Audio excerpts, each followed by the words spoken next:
After backlash from across the country, Indiana Governor Mike Pence calls on lawmakers to craft new legislation clarifying the Religious Freedom Restoration Act. News 18's Holly Campbell was in Indianapolis this morning for the press conference. Holly? Jeff, Democratic leaders are standing by their stance to repeal the law, while Pence is hopeful lawmakers will have a solution to clear up what he calls a misunderstanding of the law, as well as the perception problem for Indiana. Had this law been about legalizing discrimination, I would have vetoed it.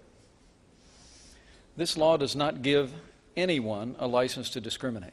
Governor Mike Pence is calling on lawmakers to have new legislation on his desk this week to clarify the Religious Freedom Restoration Act and make it clear that businesses do not have the right to deny services to anyone. It's a fix of a bill that, through mischaracterization and confusion, has come to be greatly misunderstood.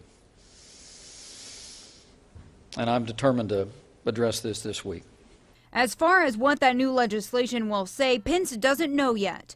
He says lawmakers are working around the clock, and he is confident they will have an answer this week. What I want to make sure is that it is clear to Hoosiers, which are the people that I serve, and frankly, clear to anyone that would come to visit our state, that there is, in this legislation, no license to discriminate. State Senator Brant Hirschman says he believes it is possible to craft new legislation and meet the governor's deadline. Well, we've been engaged in discussions about it for a period of days here, and we want to do that. It's a little bit challenging insofar as you're trying to fix something that doesn't have a fundamental legal flaw as far as we can see, but rather is associated with perception. Democratic leaders say rushed legislation is not what the state needs. If they're going to take a Band-Aid approach, there's not a lot of confidence that they're going to get it right.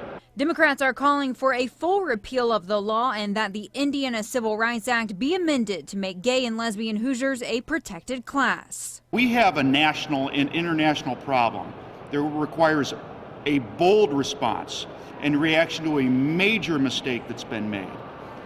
And to say anything less than a repeal is going to fix it isn't correct. In the meantime, the latest Boycott Indiana move comes out of New York and Vermont, where the governors have banned non-essential travel to the state of Indiana. Holly Campbell, News 18.